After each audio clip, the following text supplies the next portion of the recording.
चंड ईअं लॻो ॼण कंहिंजी 20 साल वही थी चंड तां धरती ईअं लॻी ॼण सूंह समूरी हुआ हुई दूरी केॾी सूंह लाथी कूड़ खे केॾो रूप ॾे आवे जो हर शे वारी वारी थी हीर लॻण ते धूड़ उॾे कतियूं कई याद में गुज़रियूं चङो चेतन में मिलंदासीं कतियूं कई याद में गुज़रियूं चङो चेतन में मिलंदासीं सरिह पीलो झलींदी गुल सरिह पीलो झलींदी गुल उन्हनि खेतन में मिलंदासीं कतियूं कई याद में गुज़रियूं चङो चेतन में मिलंदासीं चङो चेतन में मिलंदासीं सरिह पीलो झलींदी गुल सरिह पीलो झलींदी गुल उन्हनि खेतन में मिलंदासीं कतियूं कई याद में गुज़रियूं चङो चेतन में मिलंदासीं चङो चेतन में मिलंदासीं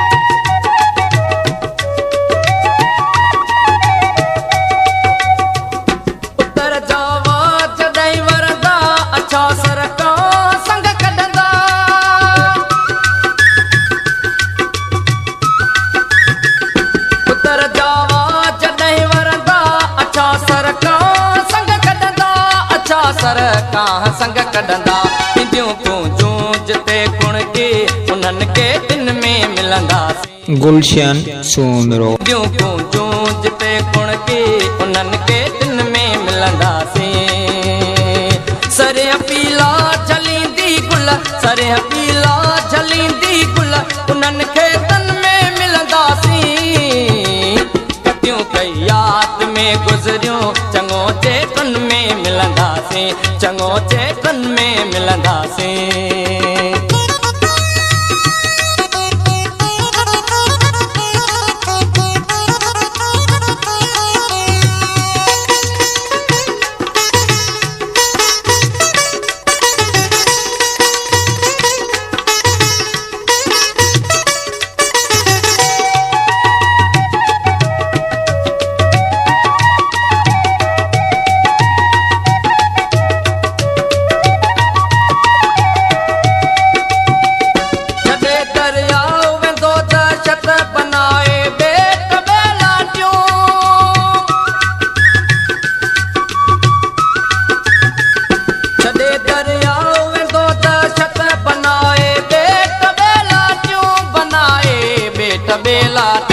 चढ़ी कहना नंढड़ीअ ते उन्हनि बेटन ते मिलंदासीं चढ़ी कहना नंढड़ीअ ते उन्हनि बेटन ते मिलंदासीं सरिह पीलो झलींदी गुल सरिह पीलो झलींदी गुल उन्हनि खेतन में मिलंदासीं कतियूं कई याद में गुज़रियूं चङो चेतन में मिलंदासीं चङो चेतन में मिलंदासीं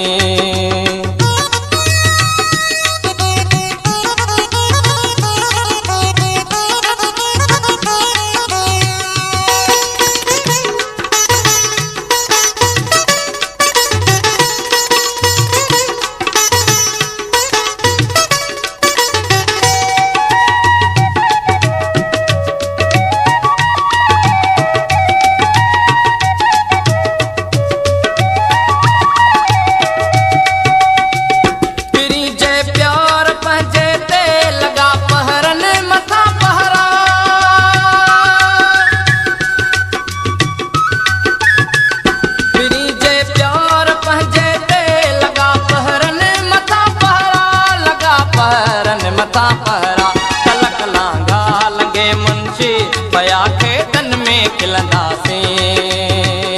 तलक लांघा लंगे मुंशी पया खेतन में खिलंदासीं कतियूं कई याद में गुज़रियूं चङो चेतन में मिलंदासीं चङो चेतन में मिलंदासीं सरिया पीला चलींदी गुल सरिया पीला